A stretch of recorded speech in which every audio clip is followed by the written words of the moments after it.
지금은 신앙적 자기 객관화가 필요한 때입니다. 우리가 자주 하는 말 중에 자기 객관화, 특히 젊은 사람들이 그 얘기를 많이 하죠. 자기 객관화 좀 해봐. 왜 그게 안 돼? 이러면서 그런 말을 합니다.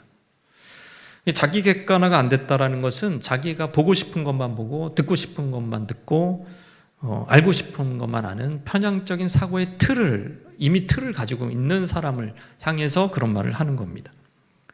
결혼 상담 소장이 어떤 전화로 인터뷰를 하는 장면이 있습니다. 그 전화 걸어온 자매는 20대가 아니고 40대인데 자기 PR을 하는 거예요. 자기가 어떤 사람인지. 소장님, 저는 지금도 남자들이 저를 보면 20대인 줄 알아요. 얼굴이 너무 예뻐서 20대인 줄 알아요. 그러니까 말이죠. 이러면서 30대에 맞는, 자기가 30대라고 가정을 하고 30대에 맞는 신랑감을 구해달라는 거예요. 그랬더니 그 소장이 하는 얘기가 뭐죠? 자기 객관화가 필요합니다. 자매님, 자기 객관화가 필요합니다. 이렇게 얘기하는 거예요. 좀 꿈 깨십시오. 이런 얘기를 하더라고요. 그런데 여러분, 더 심각한 것은 종교적인 사람들이에요. 종교적인 사람들이 자기 객관화가 제일 안 됩니다. 그래서 예수님이 그런 사람들을 향해서 뭐라고 얘기해요? 남의 눈에 티는 보고 자기 눈에 들보는 못 본다. 이 들보가 통나무입니다. 그러니까 통나무가 안 보이겠어요? 집을 받치는 거니까 들보가. 그거는 안 보이고 티는 보이는 거야, 남의 눈에. 그러니까 맨 지적질만 하는 거죠. 바리새인이 그랬고, 심지어 그리스도인이라고 하는 우리 역시 이 종교 생활 중에 그런 경향을 보일 수가 있습니다. 예수를 믿어도 예외가 아니라는 거죠. 자기 기만에 빠지는 겁니다. 결국 자기 객관화가 안 된다는 것은 자기 기만. 그래서 저는 일명 제가 그런 말을 좀 지어봤어요. 따라해볼까요? 자기 기만러. 요즘 말을 좀 섞어서 하면 자기 기만러가 많아요, 요즘에. 자기 기만러. 심리학적으로는 자기 기만은 이럴 때 생긴대요. 불편한 진실을 마주할 때 자기 기만이 생기기 시작한다고 합니다. 여기는 그 마음이 고통스러우니까 그거를 회피하려고 정보를 내 마음이 선택적으로 보고 이거를 왜곡해서 해석하고 지 마음대로 해석하는 거예요. 그래서 거짓된 자기 확신을 계속 만들어내면서 인지 부조화가 끊임없이 일어나는 그 과정, 그게 자기 기만러들이다. 그런데 성경에서 보면 대표적인 자기 기만러가 누굴까요? 사울 왕이에요. 사울 왕이 아주 대표적인 자기 기만의 아주 대표적인 사람입니다.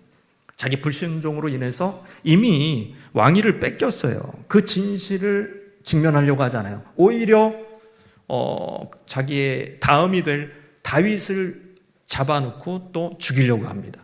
다윗과 협조한 대제사장과 그 제사장들을 죽여버립니다. 이게 합리화되어 있어요. 하나님의 거룩한 대제사장과 그 그룹들을, 그 자녀들을 죽이면서까지 아이들까지 죽이거든요. 그게 떳떳한 거예요, 자기를. 저는 죄책감이 안 느껴져요. 이미 자기 기만에 심각하게 지금 들어가 있는 겁니다. 하나님이 날 세우셨다. 이 왕위를 지켜야 된다. 이런 거는 문제가 없다. 끝판왕이죠. 자기 기만의 끝판왕은 사울이다. 그런데 말이죠. 우리에게도 바로 사울의 죄성, 근성이 우리에게도 있다라는 사실 기억하시기 바랍니다. 그러니까 악을 심으면서도 선한 열매를 거둘 수 있다고 자기를 속이는 거예요. 실제 심는 것은 악이에요. 그러나 선한 열매를 거둘 수도 있어. 괜찮을 거야. 그것이 일부 다윗에게는 조금 보이고 사울에게는 많이 보입니다. 여러분, 우리 하나님은 자기 기만러들에게 속지 않습니다. 조롱받지 않으십니다. 그렇다면 사랑하는 성도 여러분, 신앙적 자기 객관화가 필요한 때는 언제입니까? 신앙적 자기 객관화가 필요한 때 따라해 봅시다. 내가 심은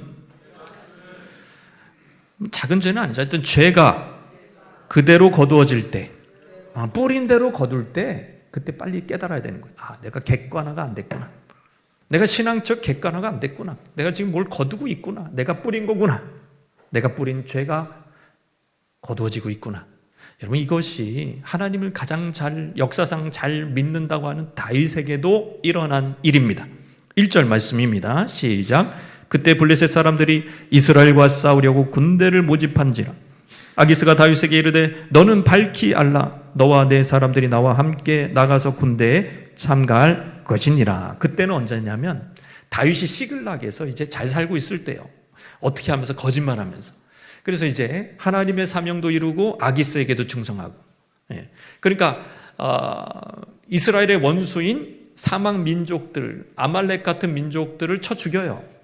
그러면서 아기스한테는 내가 유대 민족을 쳤다, 친유대계를 쳤다, 이렇게 거짓말을 하면서 연명을 하고 아기스를 기쁘게 했습니다. 아기스가 이 상납을 받으면서 기분이 점점 좋아져요.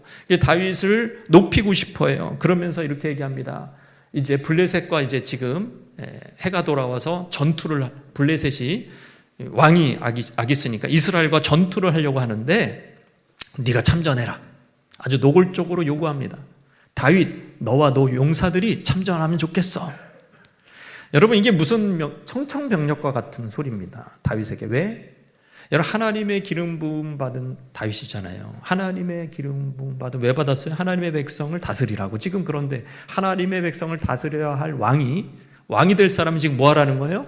하나님의 백성을 쳐 죽이라는 거예요. 이런 상황에 몰렸습니다. 네.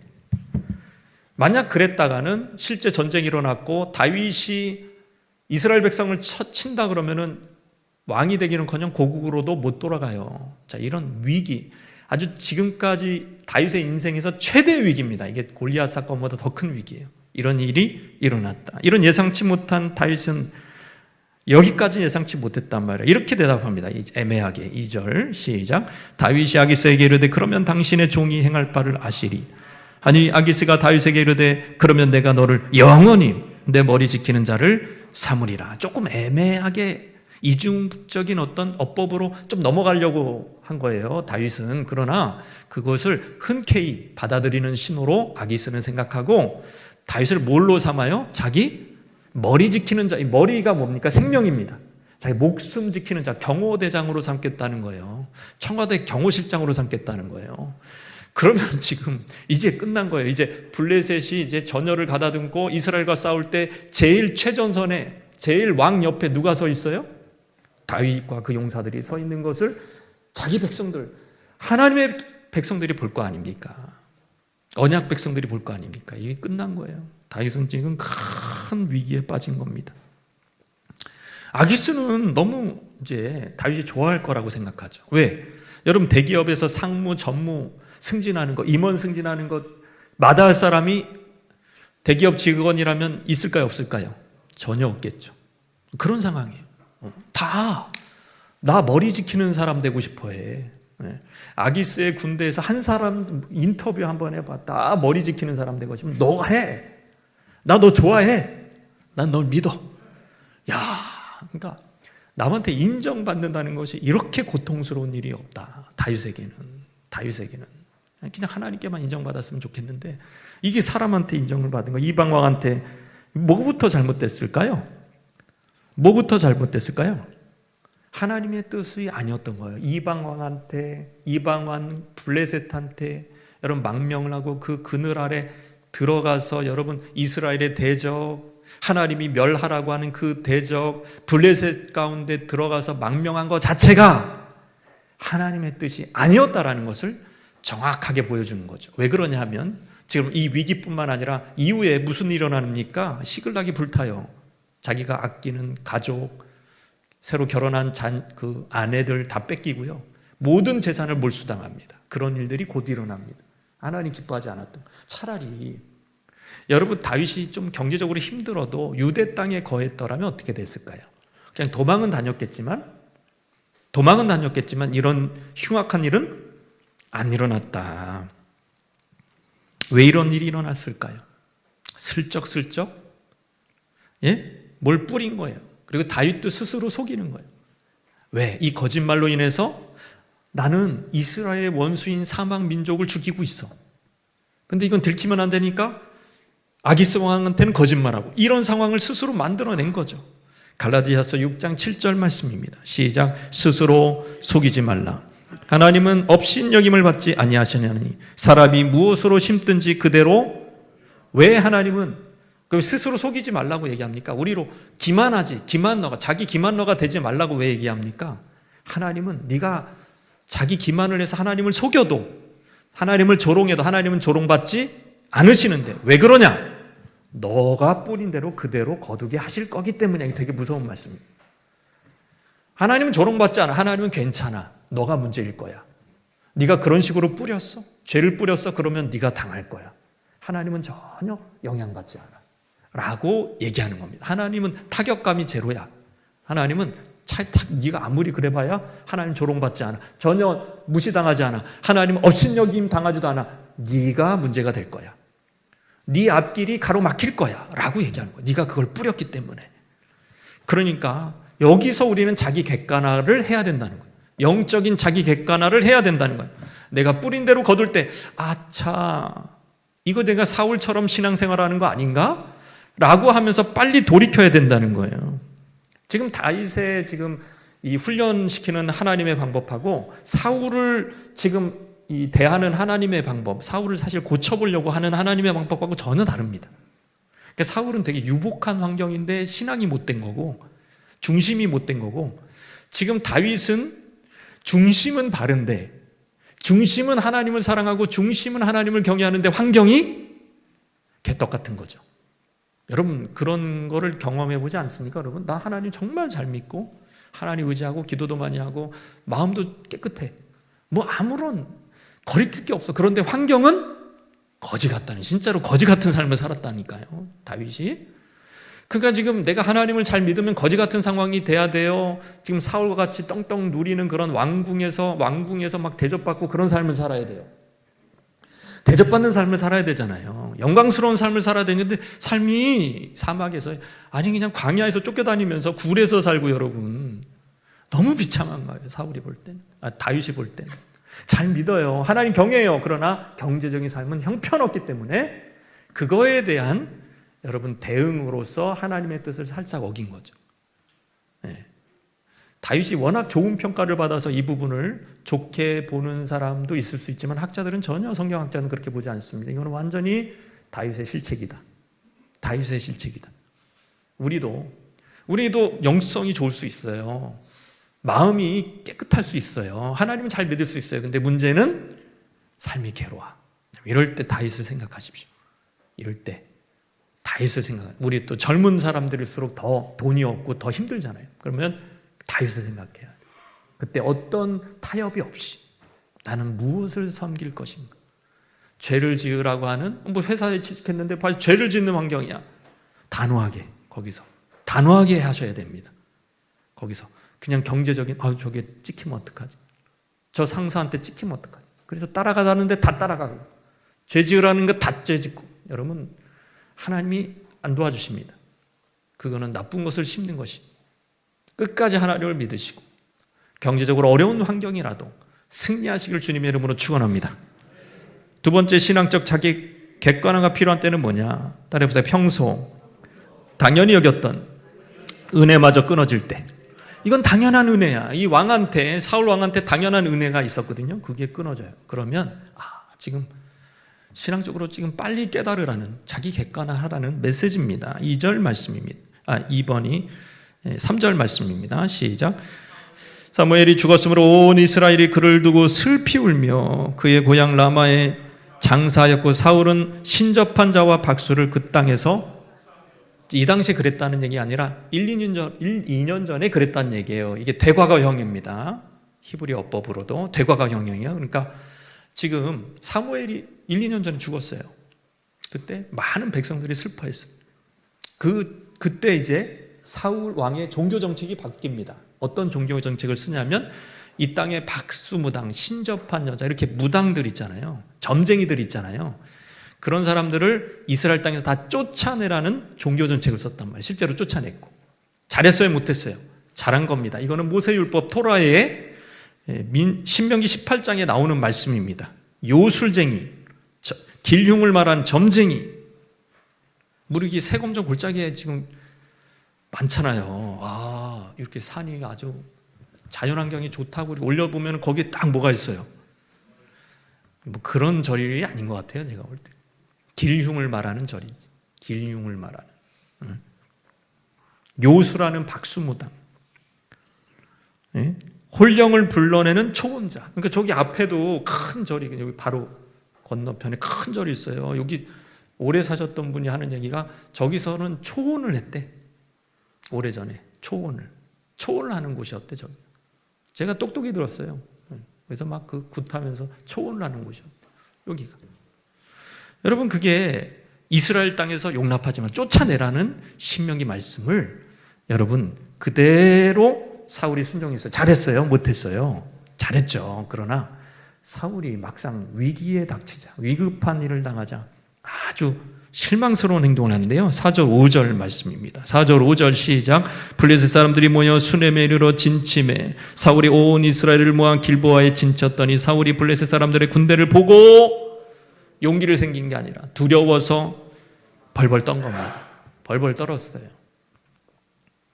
지금 블레셋이 이스라엘 평야 수넴까지 들어왔습니다. 이스라엘 평야는 이 동서를 가로지르는 아주 곡창지대인데 여기가 뚫리잖아요. 여기를 완전히 블레셋이 점령해버리면 수도 기브아까지 뚫립니다. 그러니까 이게 절체절명의 위기인 거예요. 여기는 막아야 되는 거예요. 이 진짜 치열한 정투. 그래서 사울은 총동원령을 내립니다. 온 백성을 지금 군대 삼아요. 온 백성 군대 20세 이상이 있으면 다 나와라 지금.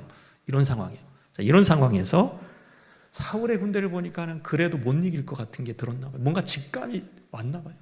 마음이 막 덜덜 떨리고 막 이게 손이 떨리고 사시나처럼 덜덜 떨릴 때 사울이 불신자가 아닙니다. 이런 거 보면 자, 하나님께 기도해요. 자, 28장 6절 말씀이요. 먼저 하나님께 기도한다니까요. 시작. 사울이 여호와께 묻자오되 여호와께서 꿈으로도 우림으로도 선지자로도 그에게 대답하지. 지금 이게 티키타카가 안 되는 거예요. 영적인 이게 안 되는 거예요. 소통이 안 되는 거예요. 분명히 기도했어요. 사울은 누구에게? 우상에게 아닙니다. 점쟁이에게 아닙니다. 하나님께 기도했어요. 하나님께 기도했는데 하나님은 이미 마음이 다치셨어요. 마음이 상했어 이미. 네 기도는 안 받아.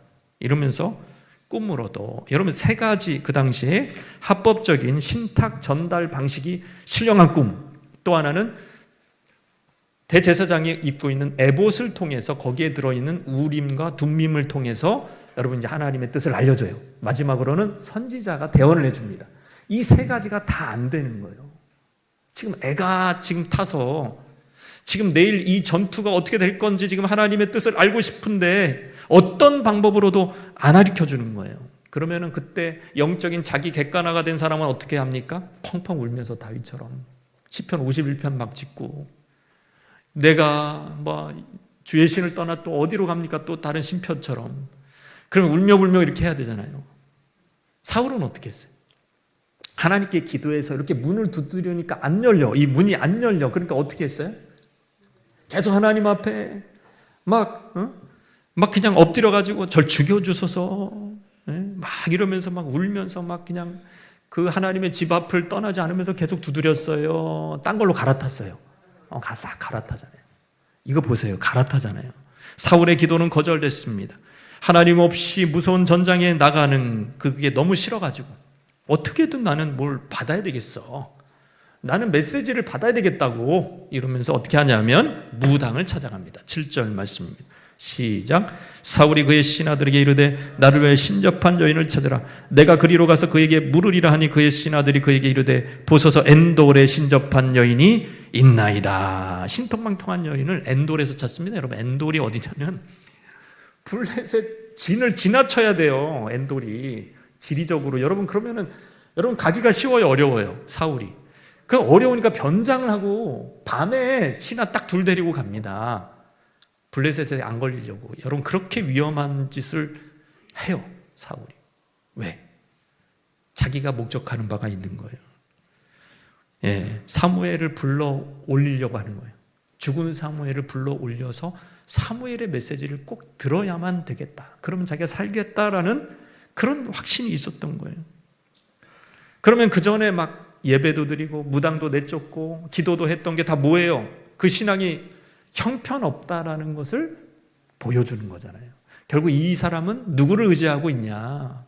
그 중심에 정말 하나님을 의지하면서 예배를 드렸냐? 하나님을 의지하면서 그 전에 기도했다니까 하나님 앞에. 그게 정말 하나님을 진짜 전심으로 의지하면서 기도한 거냐? 그게 아니라. 그러니까 사울을 보면 뭐가 생각나요? 경건의 모양은 있지만 경건의 능력은 부인하는 자. 끝까지 매달리면 하나님이 뭐래도 해주시지. 그렇지 않습니다. 사울에게 신앙이라는 것은 그저 자신의 왕위를 지켜주는 방편, 그는 이전에 성령 충만도 받은 적이 있어요. 여러분, 하나님의 주시는 성령의 능력으로 전쟁에서 이긴 적도 있는 사람이에요. 대단한 사람이에요, 사울도. 근데 신앙이란 그저 자기 왕위를 지켜주는 방편이다. 신앙이란 자기를 예쁘게 꾸며주는 액세서리에 불과하다. 결국 신앙의 중심인 하나님이 중심이 아니고 내가 중심이거든. 내가 중심. 그러니까 신앙이 나한테 도움만 되면 되는 거예요. 그런데 이렇게 문을 두드렸는데 도움이 안 돼. 하나님이 응답해 주셔야 되는데 도움이 안 돼. 그러니까 갈아타는 거죠. 갈아타는 거예요. 보세요. 사울의 지금 영적 환경은 너무 좋아요. 왜냐하면 지금 주변의 백성들과 이 모든 것들, 사람들은 지금 하나님 경외해요. 사울 왕을 보면서 너만 똑바로 하나님 믿으면 돼. 그리고 물질적으로도 왕이니까 풍요로워요. 이 가난한 다윗과는 완전히 정반대예요. 근데 뭐가 삐뚤어졌어요? 마음이, 중심이 삐뚤어졌잖아요. 마치 막 몇 대째 믿는 명문 신앙 가문에서 자라는 아이와 같아. 그런 자녀와 같아요. 그러니까 신앙적인 환경은 너무 좋아. 근데 마음은 이 세상을 살아가는, 마음은 별로 하나님 의지하는 마음이 별로 없는 거예요. 이런 식으로 이런 마음 때문에 사울은 결국에는 고난을 받고 고통을 당하고 여러분 징계를 철저하게 받는 것입니다. 뭐가 문제일까요? 하나님과의 인격적인 교제가 없는 거예요. 하나님을 사랑하지 않는 겁니다, 여러분. 자기만 사랑하는 거예요. 그냥 하나님은 자기를 사랑해 주는 어떤 도구일 뿐이에요. 평생 내가 하나님 성지 생활할 생각도 없고 하나님이 날 위하기만 하면 돼. 이거는 어떻게 좀 뭔가 비슷하지 않습니까? 우리가 생각하는 신앙에는 좀 비슷하지 않나요? 그러면 결국에는 우리가 그렇게 당연하다고 생각했던 그 은혜도 끊길 수 있다라는 경고를 오늘 본문은 우리에게 주는 것입니다. 한 선교사님에게 한 남자 대학생이 와서 이런 상담을 했습니다. 하나님은요, 제가 죄를 자백하면 용서해 주시죠? 용서해 주시죠? 이 형제는 이제 성적인 죄가 있었던 거예요. 그럼 용서해 줘. 정말 무조건이지. 무조건이지. 이 형제가 기뻐합니다. 기뻐하면서. 그러면은 이번 주에 죄를 져도 하나님 이번 주에 죄를 져도 또 용서해 주시겠네요. 이러면서 기쁜 마음으로 가려고 하는 거예요. 그래서 깜짝 놀라가지고 선교사님이 딱 붙잡고 교리적으로 네가 하는 말이 맞지만 하나님은 인격적이신 분이다. 따라서 인격적이신 하나님. 그걸 하나님이 기뻐하시겠냐는 거예요. 그런 자동적으로 용서해 주는 거를 이용을 해가지고 그런 종교적인 기독교적인 교리를 이용해서 네가 죄를 마음껏 짓겠다는 그 마음을 하나님 기뻐하겠냐는 거예요. 이게 바로 사울이 되는 길입니다. 이러면은 결국 사울처럼 뭐가 끊겨요? 평소에 은혜가 끊겨버리는, 더 힘들어져요. 평안과 기쁨과 삶에 스며드는 성령이 주시는 그 안정이 다 깨져버립니다. 그러니까 점점 불안해지고요. 삶이 망가지기 시작합니다. 그러니까 더 죄 가운데 더 들어가게 돼. 여러분, 이게 말이 안 되잖아요. 어버이날을 지나면서 우리 어버이 주일. 근데 이제 어버이한테 막대하면서 자녀가 이런 말을 하죠. 부모니까 당연히 용서해 주겠지. 이런 자녀가 있다면 어버이가 얼마나 속상하고 그 마음의 대못을 받는 거 아니겠습니까? 어떤 프로 보니까 노부부가 아주 훌륭해요. 아주 훌륭해. 모든 면에서. 그런데 아들을 잘 키웠어요. 그래서 출가시켰어요. 아들이 이제 자녀도 낳고 출가가 됐어요. 근데 어느 날 다시 집에 들어온 거예요. 뭐가 사업이 망했다 그러는데 가만히 보니까 나중에 보니까 이제 제작진이 얘기해 보니까 투자가 망한 거예요. 투자가 망해서 들어왔어요.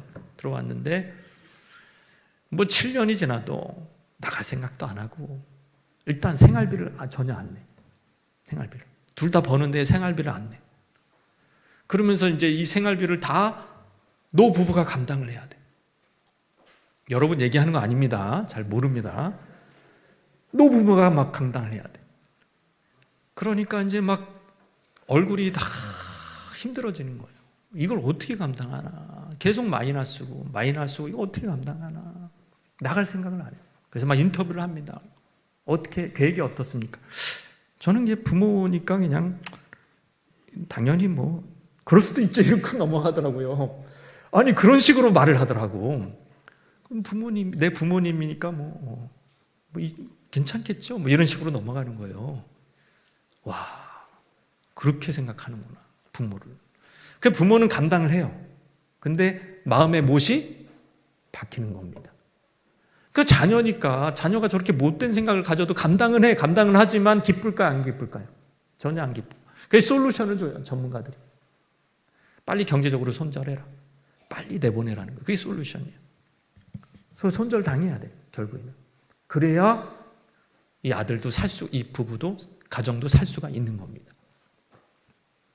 우리는 안 그럴까요? 지금 사울을 손절하고 있는 거예요. 하나님이. 그래 갖고는 안 된다는 거죠. 네. 하나님이니까 늘 용서해 주시고 늘 내가 뭔 짓을 해도 괜찮다. 그것도 이제 어떤 상한선이 있는 겁니다. 어떤 경계선이 있는 거예요. 네. 인격적이신 하나님 앞에 우리가 어떻게 살 것인가 여러분 돌아봐야 할 것입니다. 신앙의 자기 객관화가 필요한 것이죠. 세 번째 신앙의 자기 객관화가 필요한 때는 언제일까? 따라하시겠습니다. 지은 죄에 대한 형벌이 취소되지 않을 때. 이건 마지막이에요. 이거 하고 끝나는 거예요. 이제 이거 하고 빨리 하나님 데려가셔. 사울 일행은 밤중에 무녀를 찾아가서 요구합니다. 네가 빨리 접신해서 이 죽은 사람, 내가 말하는 죽은 사람 사무엘입니다. 사무엘하고 접신 사무엘을 올려라 그럽니다. 9절 10절 시작. 여인이 그에게 이르되 네가 사울이 행한 일 곧 그가 신접한 자와 박수를 이 땅에서 멸절시켰음을 아나니 네가 어찌하여 내 생명에 올무를 놓아 나를 죽이게 하려느냐 하는지라. 10절 말씀입니다. 사울이 여호와 이름으로 그에게 맹세하여 이르되 여호와께서 살아계심을 두고 맹세하오니 나는 네가 이 일로는 벌을 당하지 않으리라. 이 무당은 겁먹었어요. 사울이 바뀐 종교 정책 때문에. 무당은 살아서는 안 돼. 여기서는 그냥 있으면 안 돼. 빨리 가야 돼. 다른 나라로. 그거 안 했다간 여기서 죽는 거예요. 근데 이제 지금 사울이 안심을 시키는 거예요. 자기가 그런 법을 만들어 놓고서 안심을 시키는 겁니다. 심지어 어떤 식으로 안심을 시킵니까? 너 무녀 빨리 접신해. 그 죄를 지라는 거예요. 하나님 앞에 죄를 지라고 하면서 뭘로 안심시켜? 여호와 이름으로. 여호와 이름으로 안심을 시켜. 여호와 이름으로 맹세까지 하면서 괜찮아. 내가 보호해줘. 여호와 이름으로 내가 맹세했어. 너는 괜찮을 거야 라고. 이거를 어떤 설교자는 이런 식으로 얘기를 했습니다. 마치 바람 피우는 사람이 자기 배우자의 이름을 걸고 간통녀에게 뭔가를 맹세하는 장면과 같다. 사울은 여전히 과거의 사무엘의 명령을 어기고 불순종해서 혼자 직접 제사 드렸던 것처럼 그때 사무엘이 그랬죠. 너 그렇게 불순종하는 건 점치는 죄와 같다 라고 얘기했는데 실제 지금 점을 치고 있어요. 그 불순종하는 마음과 점치는 마음이 같다라는 게 본질이 사울은 전혀 변화되지 않았어요. 그 고초를 겪으면서 왕위를 빼앗기는 그런 심판 선언을 받아놓고서도 마음에 변화가 자기 객관화가 영적으로 되지 않았습니다. 근데 사무엘을 불러 올리라고 하는 사울의 부탁을 받은 이 신접한 여인이 뭔가를 봐요. 갑자기 뭔가를 보면서 깜짝 놀랍니다. 땅에서 올라오는 사람을 보고 소스라치게 놀랍니다. 그 이유는 뭐냐면 그 점술 행위가 평소 방법으로 진행되지 않았기 때문이다. 이게 뭐냐? 왜 놀랐냐면 본인이 한 게 아니에요. 사무엘이 나타나는 것은 본인이 한 게 아니야. 하나님의 주권적인 개입이다라고 볼 수 있는 쪽으로 요즘의 학자들은 현대에 사무엘을 많이 연구한 아주 대표적인 학자들은 그런 식으로 바뀌었습니다. 옛날에는 다 귀신이라고 얘기했는데 내용을 보니까 사무엘이 한 내용을 보니까 그것도 무슨 그게 아니야. 더 너무나 정확한 말씀을 하고 있으니까 결국엔 하나님의 주권적 섭리 가운데 사울이 사무엘 선지자를 마지막으로 대면하게 하신 것입니다. 사무엘서의 정통한 버전이라는 학자는 한번 읽어보겠습니다. 이를 하나님의 특별한 허락, 그 옷 은혜의 표지로 설명합니다. 유진 메릴 역시 이 장면을 두고 여호와께서 사울에게 마지막으로 선지자와 대면할 기회를 허락하신 것으로 이해합니다. 주권적인 하나님의 행위라는 거예요. 여러분, 이런 일들이 변화산상에서 신약에서 있었어요, 없었어요? 이런 비슷한 일이 있었어요, 없었어요? 있었잖아요. 거기서 누가 나타나요? 여기 죽었던 모세, 그 하늘로 이미 올라갔던 엘리야가 나타나잖아요. 그게 무슨 홀로그램이 아닙니다. 실제 와서 얘기를 한 거예요. 하나님의 주권적인 능력이 나타나서 제자들의 믿음을 세워주려고 나타난 거죠. 근데 지금 이렇게 된 것은 사울 왕은 좀 상황이 다르지만 목적이 다르지만 이렇게 네 죄를 알렸다. 그 죄를 확정시키기 위해서 그 유죄 판결을 대법원 판결로 확정시키기 위해서 이렇게 하신 거예요. 그게 어떻게 보면 사울을 향한 마지막 하나님의 배려였습니다. 네 죄를 네가 알렸다. 이걸로 끝나는 거예요. 자기 객관화가 안 된 사람은 끝까지 죽을 때까지 영적인 자기 객관화가 안 되면 네 죄를 네가 알렸다. 더 이상 속이지도 말고 너 스스로 속지도 말고 그냥 그 죄가 그대로 판결이 된 거야. 그게 하나님의 배려라는 얘기예요. 그래서 사무엘이 올라옵니다. 근데 신경질부터 내요. 사무엘이 왜 나를 성가시게 하느냐 이러면서 신경질부터 내요. 야, 이렇게 막 사울이 지금 막 사무엘이 사실 사울을 얼마나 사랑했어요. 내가 여러저러 하고 막 지금 블레셋이 쳐들어오고 내가 무서워가지고 사시나무 떨듯이 떨고 하나님께 물었는데 하나님이 다 거절합니다. 이제 내가 내일 일을 내가 뭘 행해야 될지 가르쳐주세요. 그랬더니 사무엘이 하는 말이 가르쳐주기는 뭘 가르쳐줘요? 16절에서 18절 말씀입니다. 시작. 사무엘이 이르되 여호와께서 너를 떠나 네 대적이 되셨거늘 네가 어찌하여 내게 묻느냐? 여호와께서 나를 통하여 말씀하신 대로 네가 행하사 나라를 네 손에서 떼어 네 이웃 다윗에게 주셨느니라. 네가 여호와의 목소리를 순종하지 아니하고 그의 진노를 아말렉에게 쏟지 아니하였으므로 여호와께서 오늘 이 일을 내게 너는 내가 대답할 이유가 없어. 너가 하나님 앞에 등졌는데 하나님 앞에 등진 사람을 나 사무엘도 어떻게 할 수가 없어. 이 녀석아 이렇게 얘기하는 겁니다. 아주 쌀쌀맞게. 사무엘은 마지막에 살았을 때나 지금 죽었다가 부활한 것처럼 보였을 때나 상관없이 사울에게 전혀 도움이 되지 않아요. 그거는 사무엘과의 관계가 아니라 본인 스스로 자기 무덤을 스스로 팠기 때문이죠. 스스로 지은 죄 때문에 자기 왕위는 빼앗기고, 그리고 사무엘이 얘기하는 거, 내일은 너와 내 아들들이 나와 함께 있으리라. 19절 말씀으로 이제 그 죄와 형벌에 대한 확증 판결을 내리는 거죠. 법정 송사와 같습니다. 이 단락들이. 시작. 여호와께서 이스라엘을 너와 함께 블레셋 사람들의 손에 넘기시리니 내일 너와 내 아들들이 나와 함께 있으리라. 여호와께서 또 이스라엘 군대를 블레셋 사람들의 손에 넘기시리라. 끝. 그리고 뿅 하고 이제 사라지고. 도와달라고 하는데 아랑곳하지 않고 뭐 그냥 매정하게, 이상하리만큼 매정하게. 왜 그렇습니까? 평소에 자기의 마음을 바꾸지 않고 회개할 기회가 여러 번 주어져도 자기 객관화, 신앙적 자기 객관화를 하지 않는 사람들에게 하나님이 주시는, 그가 하나님의 자녀일지라도 주시는 그 마지막 배려는 네가 이런 벌을 받을 거야. 그거는 결정된 거야.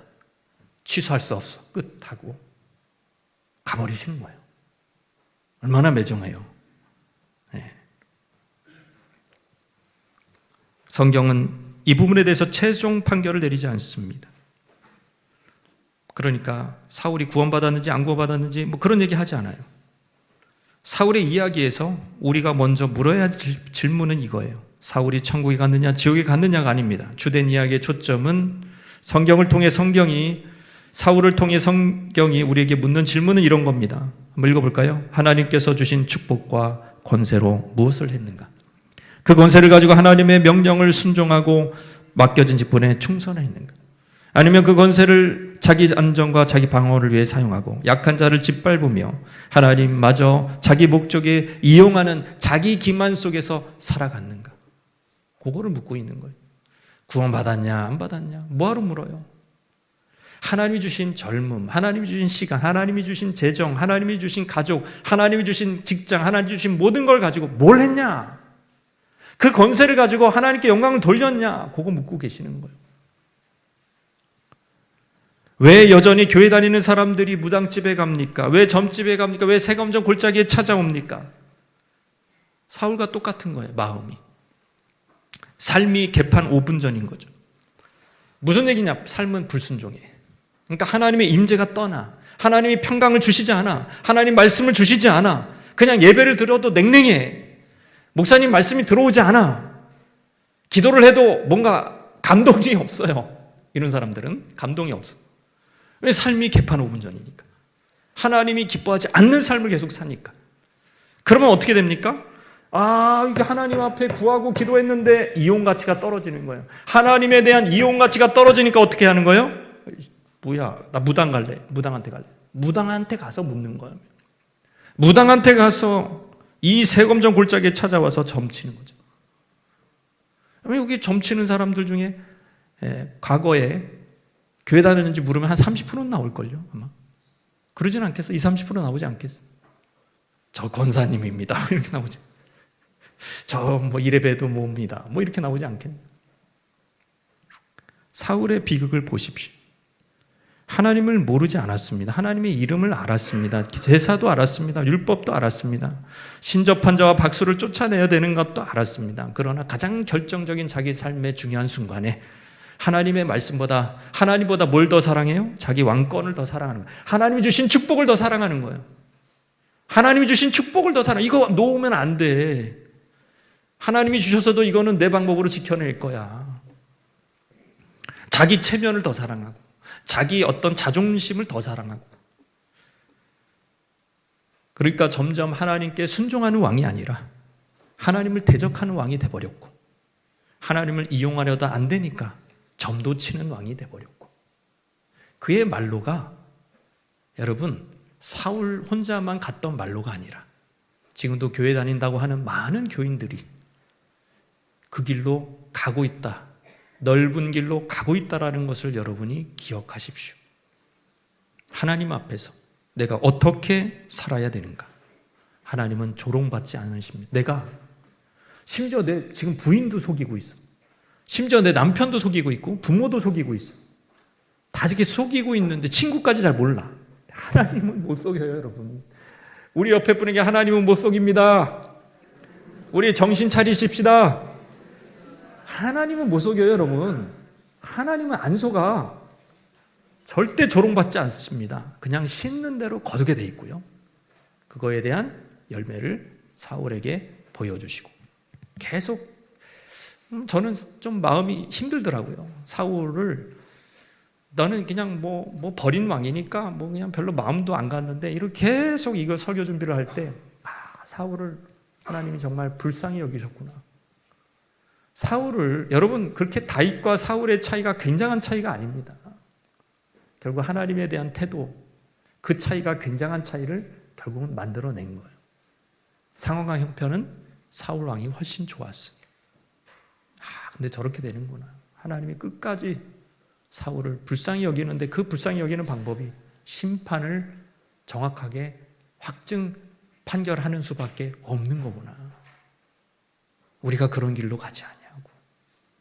여러분 구원받은 하나님의 백성이라면, 여러분 내가 구원받았네 안 받았네 그런 거 신경 쓰지 말고 이제는 하나님의 부르신 사명을 위해서 충성된 삶으로 점도 없고 흠도 없는 그러한 인생으로 여러분의 발자취를 남기시기를 주님의 이름으로 축원합니다.